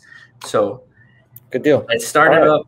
Football's here. Everybody said, let's wait for football. You don't gotta wait no more, baby. It's here. Yep, I like that. And, this is a team that we're all high on, but that doesn't mean that we might all be high on them fantasy-wise. Ben, why don't you talk about their fantasy outlook for 2021? Yeah, although we might not be high on everybody, you got to think one of the teams that's going to offer you the most fantasy value coming out of this division, especially the competition that they'll be facing. There is stats to put up. Let's start off with Ryan Tannehill. 6 interceptions in 2019, 7 interceptions in 2020, and 33 touchdowns passing last year. Ryan Tannehill, are you all rostering him as are you all comfortable with maybe him being your QB1? I know, Roland, you had him in your top 10. I don't know, I would think with a guy like him, they're going to be one of the better offenses. It would translate into fantasy value. Are you okay, waiting and drafting a quarterback late and taking Tannehill 10? I think he can be part of your punt strategy. If you punt on quarterback and you want to get a guy towards the back end of the draft to start. I mean, I think he finished in the top 12 fantasy-wise last year, if I'm not mistaken. So he did. He had some pretty good weeks. I don't have the weekly finishes up in front of me right now, but I would be comfortable punting on him. That's not personally my strategy as it stands right now going into this year's fantasy season, but I do think he's viable. I wouldn't make fun of anybody who is rolling with Ryan Tannehill. Where's he projected to go? He's going in around between the 10th and the 12th round. Shit, if I can if you're taking QB1 that late and you're able to just rack up skill players, for 10 rounds and then take Tannehill, it makes sense. You just got to hope, if he's hanging around QB number 12 and you're in a 10-man league, somebody has a top, No, man. I mean, if I can get Tanny at 10 or 11 round, I'm all over that, especially with the big addition like, Julio. Yes, he did lose a Joker, which was a tight end, but you gain a receiver like this, man. And a big body receiver who kind of fills that role in the goal line. Although he hasn't scored many touchdowns in Atlanta, you got to think that changes. And A.J. Brown, another huge receiver. Justin, any interest in Tannehill before we get to the receivers? Oh, yeah. If I can get him, like Roland said, through a punt situation in the end of the draft, 10 to 12, I'm going to pick him up for sure. Easy. Okay. I don't see him anywhere above that for me, just personally, because I'm not always going into the quarterback situation right away. That's not always my main concern. Yeah, and I just want to point out, with quarterbacks, when you're punting and you're going with that streaming option, you just don't want a guy that's going to kill you, right? You don't want a guy that when he goes out there week 5, he's going to be the quarterback 32 for that week. And Ryan Tannehill, I think he was pretty consistent. He had 2 weeks where he finished below the top, or 3 weeks where he finished below the top 20. But other than that, I mean, he was right up there with in the middle of the pack, and he had 5 weeks inside the top 10, or something like that. As somebody who didn't draft him originally and got him later in the draft, I think week 6, week 7, he just took off after that, man, and he took me to the championship. So I'm really high on that. Yeah, he was consistent last year. Now let's get to his receivers. So here's the thing. A.J. Brown, obviously we saw monster last year, beast. And I think if Julio wasn't on the team and it was still A.J. Brown and Corey Davis, I think A.J. Brown, some people could argue that maybe he has top 1, top 2 wide receiver potential, finishing ability, just based on all the targets he's going to be getting in that offense and in the red zone. So with the addition of Julio, you got to think maybe, his looks go down? Does it hurt him? Right now, he's still going above Julio. A.J. Brown's going in the 3rd round. Julio Jones is going in the 4th round. Who would you all rather have, A.J. Brown in the 3rd or Julio Jones in the 4th? I'd probably just take A.J. Brown because I'm a little scared of Julio and his injury, option or injury possibility, and him not being on the field. He didn't play the whole season last year. I know he missed quite a bit of games. I don't have the numbers that he missed, but I know it was substantial. And when you're talking about a 3rd round draft pick, that's a lot of capital to waste on a guy who's not going to be there for more than half of the season. So that's the only thing that I would say. Julio 4th round, A.J. Brown 3rd round. I take AJ Brown, but to be quite honest, I do think Julio Jones, if he's there, it would scare me if I'm an AJ Brown guy, because I mean that's targets from AJ Brown that's over there to Julio Jones. You can't think that if Julio Jones is there for 16, 17 games that he's not going to take some of the shine from AJ Brown. So yeah. I would take AJ Brown. Reason being for all the things that you guys just said and Roland just finished saying right now is that Julio might take that little shine away from him, but maybe that's a good thing for AJ Brown. Now he won't have that safety over the top. He might not get those double teams. So Julio's that name, that guy, to where they might pay a little bit more attention to him, and then boom, here comes AJ just killing the squads. So, and he is a bigger guy. He's a good deep ball guy. I can see him getting into the end zone as well. So I would take AJ Brown over Julio. Justin, I think pretty much it's AJ Brown has a higher ceiling and a higher floor than Julio Jones. So I think the worst AJ Brown is just, it's going to be pretty average. The worst of Julio is going to be, him missing those 3, 4, 5 games in the season and you not even being able to roster him. So what do you think? Are you on AJ Brown, or I know you're a big Julio guy. You still believe in Julio? Maybe a change of scenery gets him on track? Yeah, I'd go AJ Brown. I have some hesitation with picking a receiver from the Titans because I don't know what the addition of Josh Reynolds to this receiving core is going to do as far as, the spread of the ball. Is he going to get a lot of looks? Last year was one of his better years yardage-wise. He did have a drop in production as far as touchdowns go. So I'm just a little concerned if Ryan Tannehill is going to have to look a third person as well. I just go A.J. Brown. Let's just keep it simple. Okay. All right. I say all that to say A.J. Brown. Who was a quarterback that you said was really good at play-action passes? Ben's quarterback, Josh Allen. Oh, Josh Allen. Okay, because I was gonna say, having Derrick Henry, you get those safeties to come up a lot, so you could hit AJ Brown deep on a lot of those play action passes. Yeah, let's get to Derrick Henry. So Derrick Henry, I mean, I know that we're gonna do our running back rankings, but that doesn't necessarily, mean that that's how we rank him in fantasy football. So where are you all comfortable taking Derrick Henry? I could see him as my RB2. If I could get him as an RB2, I would be down. Derrick Henry as an RB2, cuz? I mean, I would, because I would want to get. Everyone has different strategies, so I see you. He's going to be a top 7 pick in the draft. Yeah, I know. That's why. Like, if he falls to me, of course I'd want him there, but I'm not going to go chasing him I'm just biased. Yeah, I'm still high on Zeke. I would Aaron Jones, a guy like Eckler. I think maybe I would even take just because of that PPR style. Yeah. So I mean, that's just me. That's my mentality when I go fantasy wise. I mean, yes, he does rush for 2,000 yards and he has these huge breakout games, but a lot of the time he does throw that little dud in there, once in a while. So yeah, so I'm glad you brought that up, Ron, because I already know my draft order for one league, and most of this time leading up to it, I've been thinking about Derrick Henry as my guy in the 4 spot. But fantasy-wise, and playing in mainly PPR leagues, the fact that he does not have that catch passing ability or that pass catching ability or option in his game, it does kind of scare me off of him when I'm thinking about using a top 4 pick. So that's why I'm maybe shifting a little bit to look at my guy, number 21. I don't know.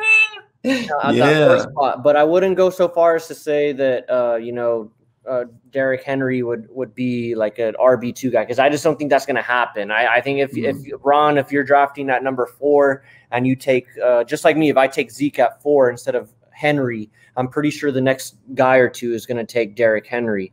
But Derrick Henry, I'm fine with him as my RB1 if I can get him in the mid, maybe 5 or 6 after maybe somebody does go Zeke or something and surprises the draft. Because the thing that people are going to say is Derrick Henry is going to drop off because now they have Julio. There's other options, and you can't sustain the 2,000 yards, which is true.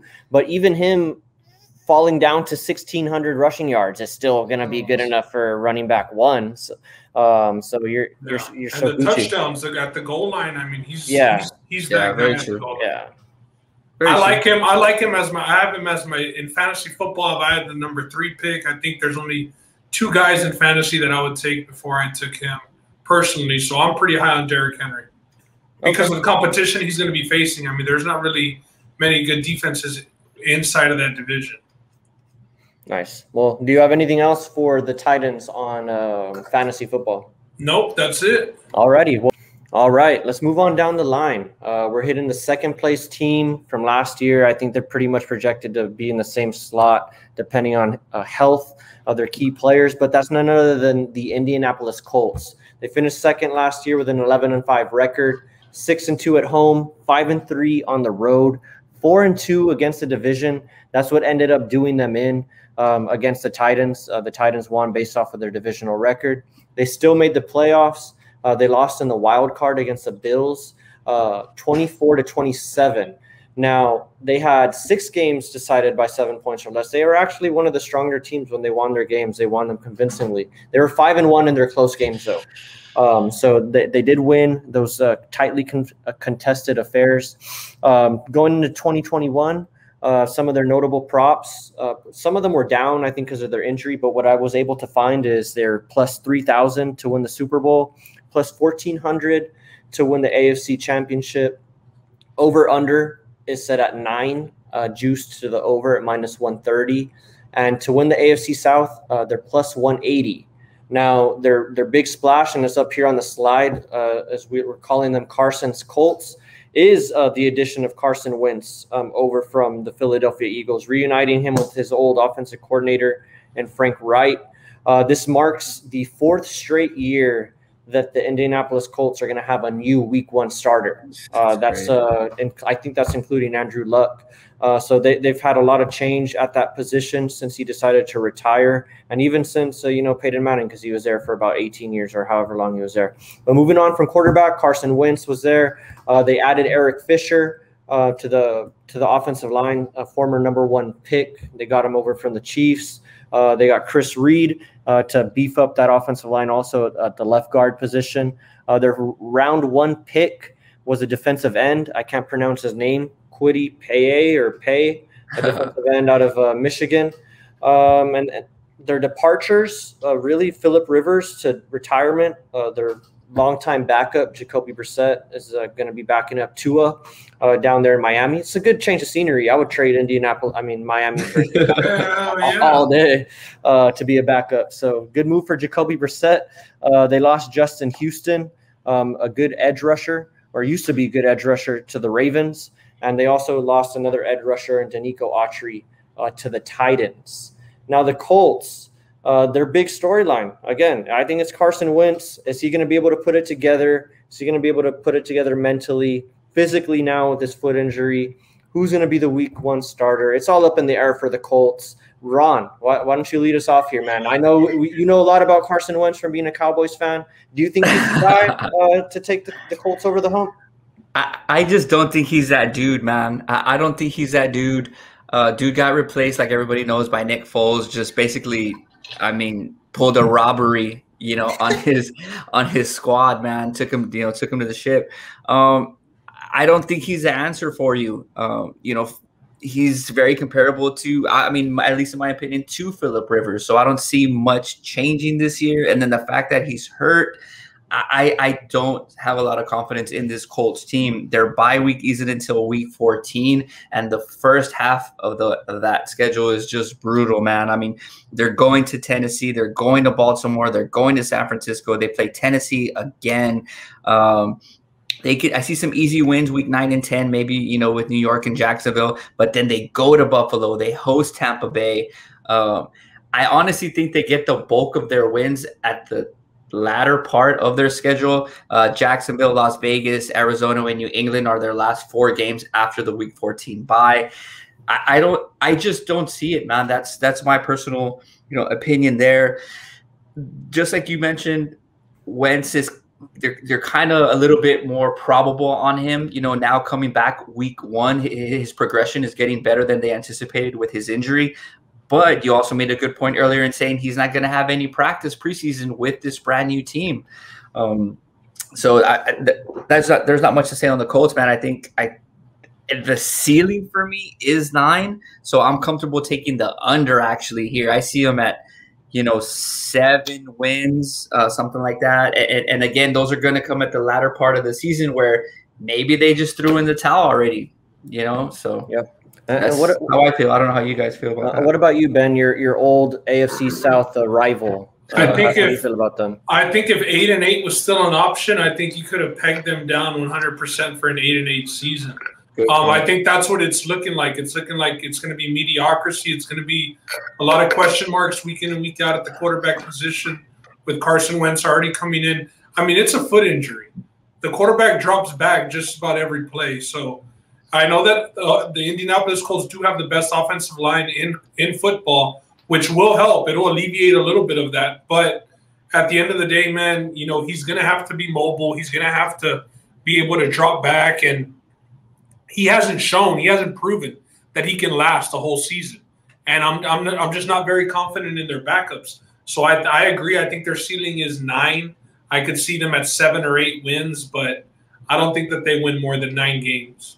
Yeah, I'm glad you brought up the confidence, because one guy who is confident in the Colts is their owner. He recently extended the GM and the coach. I think sometime this week through like 2026 or something like that. But moving on, Justin, what do you think about the Colts this year, man? Are you high on them, or are you about where everybody else is? So for me, the question mark is, can they be competitive with the Titans?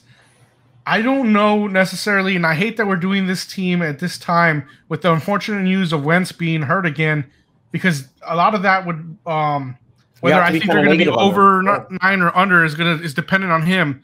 I'm going to go with that he is injury prone, and I'm going to say the under on this season for them, because I don't see him playing the full season. It's a long schedule before that bye week, 14th week. Give me the unders on the Colts this season. And that division is going to be won or lost in the first 8 games of the season. They got both games against Tennessee, week 3 and week 8. That's the AFC South right there, boys. We'll know how good our bet is doing by the end of week 8 for sure. Yeah. But the Colts, they're a team that, other than the change at quarterback, I think we've all known what we're going to get from the Colts, and I'm talking about fantasy wise, and not really too much going on in my opinion. They're a pretty well-rounded team, and that coach has a lot of respect. They are well coached. Frank Wright, right? Frank Wright. So they have a pretty good. That's right, Frank Wright. They have a pretty good defense. We know that they spent that pick on Jonathan Taylor, that pretty high draft pick. We saw him kind of get into groove at the end of last season, and he pretty much is their main fantasy option. What do y'all think? Are you comfortable with having him as your running back number 1? He is going 2nd round. He's about the 8th or 9th running back off the board. What do y'all think? I'll go first. With the healthy offensive line, I do like that pickup. I won't pick him up for RB1. RB2, I definitely would consider him. Okay. I like him maybe as an RB2, and the main reason is it doesn't have anything to do with Jonathan Taylor. It all has to do with the guy with the name of Nyheim Hines. I think Nyheim Hines vultured him a lot last year. He, more than I guess a lot of other backups out there, got a lot of looks inside the 5. He had 7 attempts or 7 touchdowns or something like that. 7 attempts inside the 5 versus Jonathan Taylor, who had 8. So that's not really a good sign for me, having a vulture like that, especially when Nyheim Hines, who's going to be the pass catching back in the offense. They did draft Taylor to be the horse, though, and I mean that is what Wisconsin produces. I mean, with the quarterback situation, I could see him still, being able to put up those numbers. The box probably will be stacked because outside, they only have Pittman for the most part. Camara, T.Y. Hilton's at the end of his career. Is he even still with them? No, I don't think so. I don't know about T.Y. Hilton, but for yes, Taylor, T.Y. Hilton's there. T.Y. Hilton's he there. is, but I think he's kind of like on the fence. Yeah, he's done. He's washed. Yeah. So, like, if you all were at pick number 10 in a 10-man league, and Nick Chubb is there, Aaron Jones, or maybe Nick Chubb isn't there, Aaron Jones is there, would you all go Aaron Jones and maybe Jonathan Taylor and lock up your running back 1 and running back 2 right away, or you wouldn't waste the comeback pick on Jonathan Taylor? Shit, I'd probably grab Aaron Jones and Austin Eckler on the comeback over. That would be available. That would be available. So Eckler over Jonathan Taylor? Yes, absolutely. Yes. Yeah, easy. High on Eckler this year. Okay. Yeah. Okay. I don't like picking running backs that don't have an explosive offense. And That's another good point, Ron. That's another good point. And I don't think that this Colts offense is going to be that explosive this year. Just like you mentioned, they only have Pittman, so I don't see them scoring a lot of points. If they get behind in games, I mean, say yes, you try to feed Taylor as much as you can, but then just like you pointed out, here comes Hines to vulture that. Taylor might be a guy who's between the 20s this year, and I'm not very high on a team that doesn't score a lot of points. The best case scenario I see is maybe like Jonathan Taylor being like, the offense kind of revolving around him, maybe the way it does in Minnesota around Cook. Yep. Yeah. I mean, that's what I could see. That would be best case scenario. And I do think that he's a horse. I wouldn't mind taking him. Just they do have one of the best offensive lines, but the box will be stacked on him. That's for damn sure. Why don't you do us all a favor and take him so we don't have to? Right? Hey, I will take him. Second round, I will take him. I don't mind if maybe I go Adams or Kelsey first round. I wouldn't mind Jonathan Taylor as my first running back.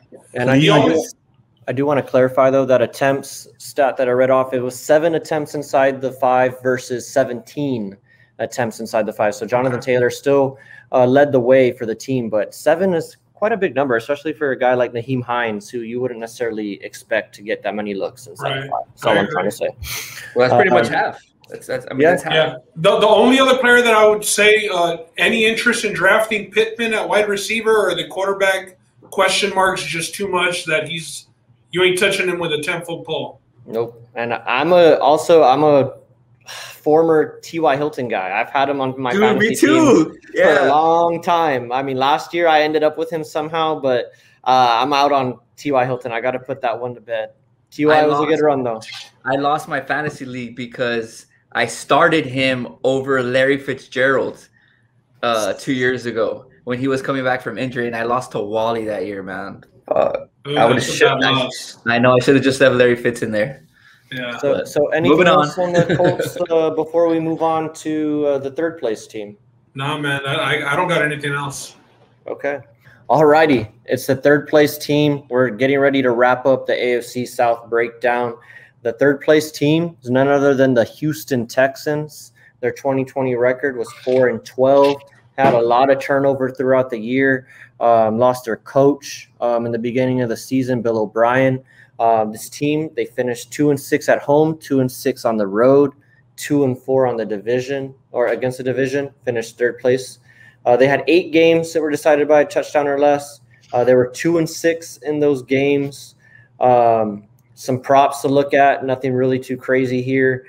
Plus 20,000 to win the Super Bowl, plus 10,000 to win the AFC Championship. Their over-under is set at 4. It's juiced to minus 135 as of today. I rechecked those odds. They are plus 2,500 to win the AFC South. Just to let you know how low Vegas is on them, they are minus 1,200 to miss the playoffs. They're plus 650 to make the playoffs. And their best MVP candidate's a guy that might not even play this year. So Deshaun Watson, he's plus 2,000. That's another bleep out when I mentioned that. If you want to go back and edit, Justin, is to win the MVP at plus 2,000. Now, the big thing with the Texans is the overhaul of the roster, right? Some of their departures, if you just want to go into those, because I think those far and away outweigh the additions, is they lost J.J. Watt, Mr. Houston Texans himself. They lost J.J. Watt. They lost Randall Cobb. They lost Will Fuller. Darren Fells, Nick Martin, and Duke Johnson. And that's not to mention, you know, what they did prior to that and trading away DeAndre Hopkins. And I think that's the big note for the Texans. I think they're screwed over for years and years to come. They did not have a first-round pick. They didn't even have a second-round pick this year. Their first draft pick was in the third round when they picked, is it Austin Mills or Davis Mills? Davis Mills. Davis Mills, the quarterback out of Stanford, to maybe be the heir apparent to Deshaun Watson if he ends up not coming back. But if you look at what Bill O'Brien did, his 4 big trades, the Texans walk away with Laramie Tunsil, David Johnson, Brandon Cooks, Kenny Stills, Jacob Martin, Markevius Mingo, a second-round pick, a third-round pick, 3/4, and a 6th. You know what they gave up to get that? DeAndre Hopkins, Jadeveon Clowney, Davenport, Batamosi, and they gave up 2 firsts, 2 seconds, and a 4th. So I'll let you guys do the math on who won and who lost. All of those transactions. And the biggest departure that they lost was Mr. Ben Diaz. No longer. I thought you were going to say Bill O'Brien. No, that was the biggest departure. The biggest departure was Mr. Ben Diaz, and that's where we're leading off on, man. Ben, they lost what do you have me. to say about these guys, man? They lost me with all that bullshit. Just first of all, right off the bat, we just got to rule out Deshaun Watson playing for the Texans. That's not going to happen. It's already been written about. Mark Stein, he's been covering since they were the Oilers. He's been in Houston covering them. He's already written that Deshaun Watson has said he will not play another down for the Texans. I don't think that's changing at all. It now just comes down to, for the Texans this year, what can you get for Deshaun Watson? How much on the dollar do you get for Deshaun Watson? That's a question that I ask you all. Do you get 100% of the dollar for Deshaun Watson? Do you get 60%? What's his value right now? He's going to be traded. What do they get? I'll let the fantasy guys, I'll let the smarter guys take this, man. Justin and Roland, the floor is yours. Well, I think everything is dependent on who's trading for him. If a team's out there that's a contender possibly that's looking for a missing piece like a quarterback, you probably get more for your dollar. But in this situation, with most of these teams having their quarterback for the future listed and set, I'm not sure you're getting full top dollar for Deshaun at this point. The Eagles have been linked, and I agree with you. I don't think that you're getting top dollar. I'd probably put it on like 70 cents to the dollar, 60 cents to the dollar, to be honest. I don't think it's a fire sale on Deshaun Watson, and the big reason why is because he's gonna play football again. Whatever we want to say, he's gonna play football again. Whether he's on that exempt list and he misses half of this season or whatever. Yes, this season you can pretty much wash it, but he did sign that massive contract extension with the Texans. So whoever's trading for him, you're gonna have him for the foreseeable future, and I think that holds a lot of value. Right. Okay, and I agree. With the quarterback situation, man, you got Tyrod Taylor. And I don't know if we can even say that maybe the Texans should hope that the trainer punctures his lung, because backing him up is Jeff Driscoll and Davis Mills. So, I think that Tyrod Taylor is your best option, and he ain't going to do much for you, fam. It's Brandon Cooks is their biggest weapon. You got David Johnson and Phillip Lindsay in the backfield. The Texans are not going to be a good team. This is clearly a rebuild. This season is going to come down to what can we get for Deshaun Watson going into next year's draft.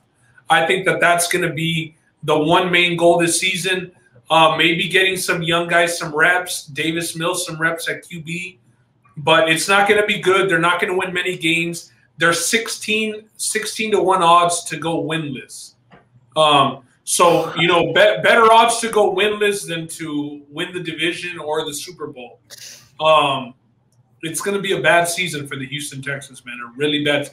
They have a first-year head coach in David Cooley, who was a wide receivers coach and passing game coordinator for the Ravens. Passing game coordinator for the Ravens. All right? That's all y'all need to know. What passing game? That's all you need to know. It's going to be bad down there in Houston. Dude, you mentioned this was a rebuild year. I got to ask you, though, there is pieces still with the Texans like Laramie Tunsil, who's a very serviceable left tackle. Do you see them trading him to get more capital with in the draft, or I could see it now that Nick Caceros is the GM. I mean, he's a pretty smart guy. He has already done some salary dumps, trading McKinney. Kenny Stills is not even in the NFL anymore, man, and Bill O'Brien traded for that guy. So Caceros is a smart guy. If they don't have their franchise quarterback, there is no point in having Laremy Tunsil there and paying him that much money. Mm-hmm. So I could see them dealing him for sure, Justin. Okay.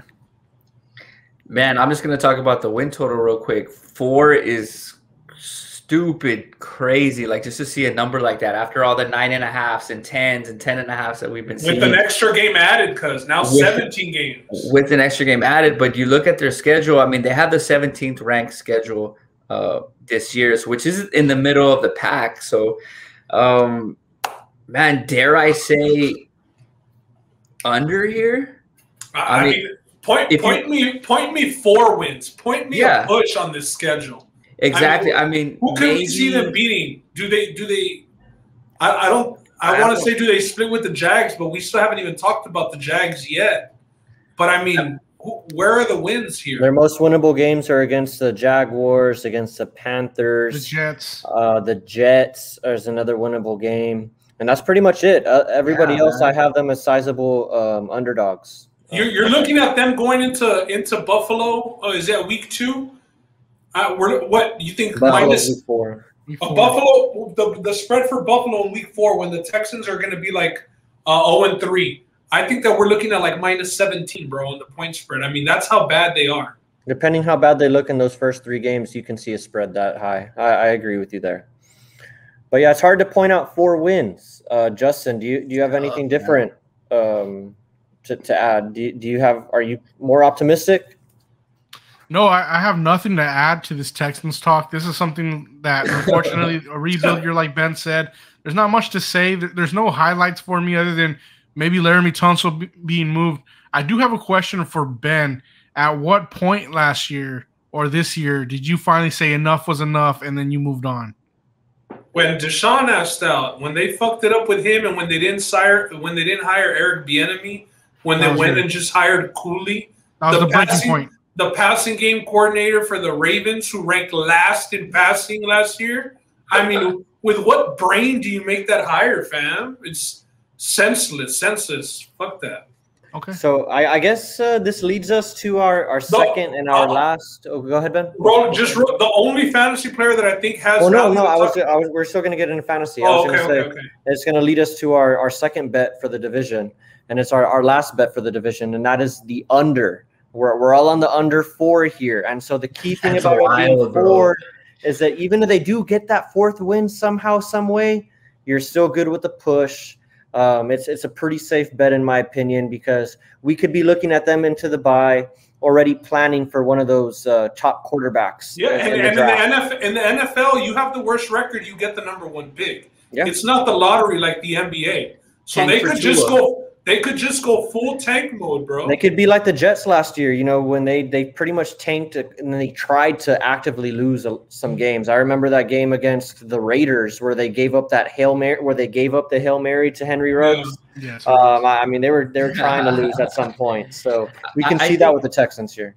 And just to touch on that unders too, I mean, we're only seeing it at minus 115, so it's not a lot of juice that we have to swallow either. It did get juiced. It did get juiced to minus 135. Oh, okay. That's as of today. Okay. I was going to say that's pretty good odds for minus. The line moved today. But switching it over to fantasy, I think the only person to really talk about is Brandon Cooks at wide receiver, just because he's going in about the 7th or 8th round. I know that he is going to have Tyrod Taylor passing to him, but he has been one of the more consistent receivers as far as yards wise. I know last year he had a big run at the end of the season with Deshaun Watson. He had finished, wide receiver in the top 10, I believe 3 weeks in the last 7 of the season. So any interest in maybe Brandon Cooks as a flex or just some bench depth, or you're not touching a soul on this roster? I am touching one person. Okay. David Johnson. And listen to me. It's just purely out of where you can grab him in the draft. He has a really, really high. It's not a reach in like the 7th round. Yeah, where you can get him in like the 7th or 8th round this year. I can see. I don't think Philip Lindsay is gonna take too much from David Johnson, and with him, I think he can maybe find himself into fantasy relevance just because he does have that pass catching prowess, and you can count on him as a effective option. Tyrod Taylor's a check down master as well. But they also signed Ingram too. Yes, you're right. Good point. They did get Mark Ingram. You're right. One of those 3 guys is not going to make the team, though. You're not going to go in there with Ingram, Lindsey, and David Johnson on the roster. I don't think that they do that. 3 veterans like that, I don't think that they do it. Depending on what you did with your running back position. Depending on what you did with your running back position early, David Johnson's there. Yeah. Oh, Brian's not there anymore, Ron. But if you punt it on running back, yeah, David Johnson could be maybe an RB2 or a flex option. RB2, take it easy. Bro, if you punted running back, that's where you might have it. Yeah. You went wide receiver, and then took a running back finally in the 3rd round. If your squad has Jonathan Taylor and David Johnson on it, please I didn't say my squad's gonna please let me play you. No, but I'll keep my fantasy analysis simple. I'm not touching. No Houston Texans player will be on my roster this year. Not even Kaimi Fairbairn. Justin, no Kaimi Fairbairn, no. Justin, no love for the Hawaiian. No, all right.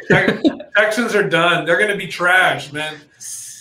I doubt that they even showed them on local TV this year, bro. It's gonna be bad. They'll be showing golf on CBS instead of the Texans. Who we got next? I don't have anything else to add to the Texans, so that's it.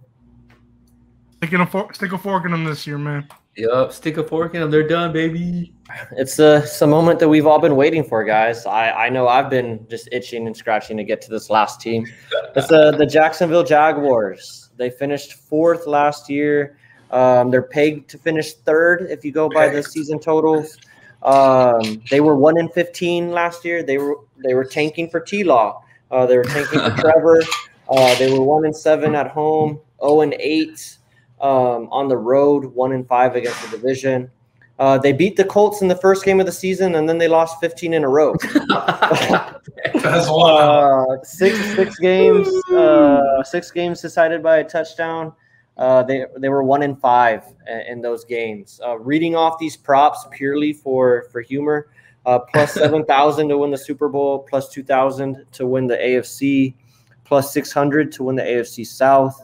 They're minus 400 to miss the playoffs, and their season total is set at 6.5. Their best chance at winning the MVP is their rookie, Trevor Lawrence, plus 8,000 to win MVP. Much shorter odds, though, to win the Offensive Rookie of the Year. He's at plus 200. He is the odds-on favorite. Another guy that finds himself in the mix, though, is his teammate, Travis Etienne, and he was their second first-round pick. To everybody's surprise, they took him at number 25 in the back end of the first round. They followed that up with drafting a cornerback out of Georgia and Tyson Campbell. I think they had a pretty decent draft. Whether or not you agree with the Etienne pick, clearly something to make Trevor Lawrence feel a little bit more comfortable and probably tell everybody that they're not that confident in James Robinson. Their departure is not too much to look at. Probably the most notable name is Keelan Cole. They lost him to the Jets. Chris Conley, he now finds himself with the Texans. And D.D. Westbrook is now a receiver for the Vikings. So a lot of opportunities opening up on the perimeter for new receivers with the Jaguars. Big storyline for them, new coach. They bring in Urban Meyer. He wasn't coaching. He is the former coach for Ohio State and Florida, where he won a national championship with both the Buckeyes and the Gators. Do you think this is a good mix? Urban Meyer, Trevor Lawrence, is it a key for disaster? We all know Urban Meyer made some news by bringing in Tim Tebow. I don't know how I didn't mention him as an addition. They did bring him in there. How do you miss that? Yeah, I'm sorry for missing that, guys. I did miss that. But like I said, their over-under is set at 6.5. So if they cash that, you're expecting them to be a full 6 games better than they were last year. I'm going to throw it over to Justin. Justin, do you see them being any better than they were last year? I mean, it's hard not to say that they'll be better than 1-15. Yeah, they're definitely going to be better than they were last year. I don't know how much better. I can find maybe 5 wins for them. I do like the under at 6.5 here. You have to expect with Urban Meyer coming in with the quality of coach that he has been in the college ranks, that there's, hopefully some sort of translation into the NFL. You do have a stud of a quarterback in Trevor Lawrence. Let's see how he responds to losing, because he didn't have a lot of losing in high school or college. So that's where we'll see if he's mentally tough or not. Maybe he doesn't lose, Justin. Are you are you an Urban guy, Justin? I know you're big into college football. Are you an Urban guy?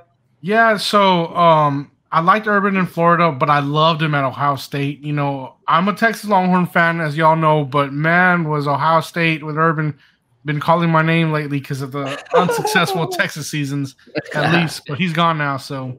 And Zeke. Okay. You had Zeke and Urban. Yeah, because that's the thing with people talking about college coaches, right? Is can they translate to the NFL? Because in college, they can really lay into the players and they can, really like discipline them, if you will. And sometimes that doesn't fly with NFL players. He's got a young team there, though, so that could be a place where it does fly just based off of the youth on their roster.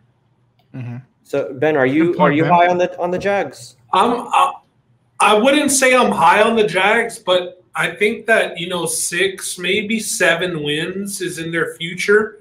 I think that Lawrence is a lock for the Rookie of the Year.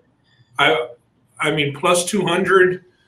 You're getting 2-to-1 odds at least. And I mean, he's the only quarterback that is going to be starting from week 1. Well, Kamara with the Jets is going to be starting, but Wilson. You don't. All we're hearing is bad things, and you don't expect much out of the Jets. So with him, I think that 2-to-1 for him for Rookie of the Year is pretty much a lock. You know how the media is going to spin it for him. He is one of the media darlings. He was that in college. So I think that that's a lock, I would say, for Rookie of the Year as far as for Trevor Lawrence. Okay, what about you, Ron? Is there anything up on this board that grabs your attention or that you gravitate to? I mean, if you can do to make playoffs in a parlay and you want to make some easy money at minus 400, I mean, that's not too bad. To miss or make? To miss. Yeah, to miss. Yeah, to miss. Definitely not winning the AFC South. The total. It's funny because I said the same thing as Ben said in my head, and I was looking at this. I have them at max 6, but I can see them getting that 7th win. Just because, yes, I know they're young, but they do have, super good young talent. I mean, yeah, they are young, but Etienne is not a pushover. He's not a slouch. A lot of people thought he was a reach, but I mean, this is a guy who's proven himself in college. There's my but yeah, I mean, I could see them at 6 wins, maybe getting the 7. It's not a play that I'm comfortable gonna take, so I'm just gonna fade it. But just. I mean, that's probably the only thing that I'll do. I think I'll be rooting for them to do well as a team, though. Like, I'm not going to be hating them. I'm going to be interested in seeing what they do. Yeah, I didn't like the way that Urban Meyer got all that controversy happened to him, and I'm not a big Urban Meyer guy, but I mean, I do like him as a coach. I don't follow as much as Justin does for college, but I don't like the way that he got bounced out at Ohio State. I think there was a lot of controversy that fell on his coaching staff, and then he got blamed in the media as kind of like this. Here's another coach who doesn't want to talk about negativing his team, but that's the way I saw it. I don't know. That's another story because yeah. So because he definitely was guilty, putting guilt on his wife. Yeah, he threw his wife under the bus. Let's be real. But still, like, it was one of his assistants who shit the bed first. But I guess it just kind of correlates to, like Ben said, I'm rooting for the Jags. I want good things to come. I'm not a big Trevor Lawrence guy. I'm glad you brought that up because I was going to ask, did you have Trevor Lawrence as your undoubted #1 college prospect, or did you like Justin Fields or Zach Wilson as a potentially being your guy out of college?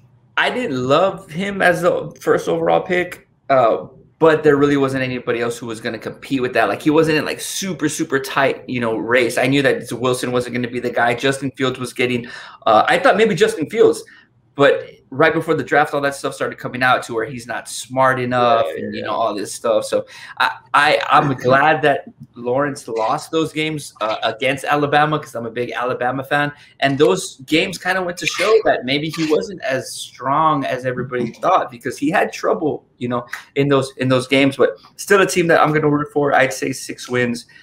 7 is the max, so I'm just going to fade the play. Did you say Trevor Lawrence had trouble with Alabama? Well, later. I mean, yes, he did have that first game where he tore him 44 to 16. Yeah, yeah. But the next year, though, what happened? Hey, we have a little bit of a disagreement there, but that's fine. Yeah. You know, I think it's what we can all say is Trevor Lawrence has the Jags with some of the, I guess, the feeling the most optimistic that they felt in a little while, right? Since they lost that stellar defense and they just completely decided to sell everybody, you know, when it started with Jalen Ramsey when he forced his way out.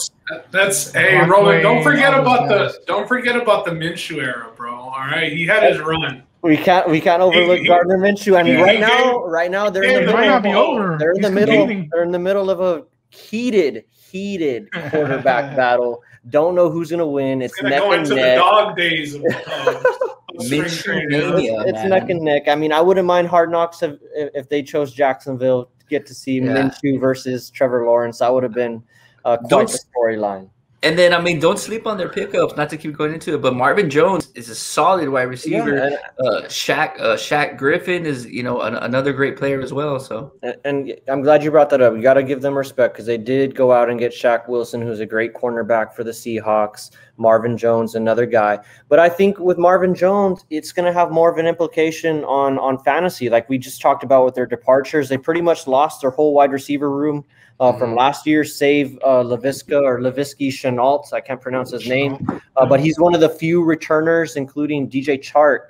And even though the Jags might be a crappy team, they could be a fun fantasy team, sneaky. Yes. Ben, take us into their fantasy outlook. Yeah, so just what did you all think of the running backs? We'll start with the running back situation. Travis Etienne is going before Robinson. We saw Robinson have that huge rookie year for the Jaguars.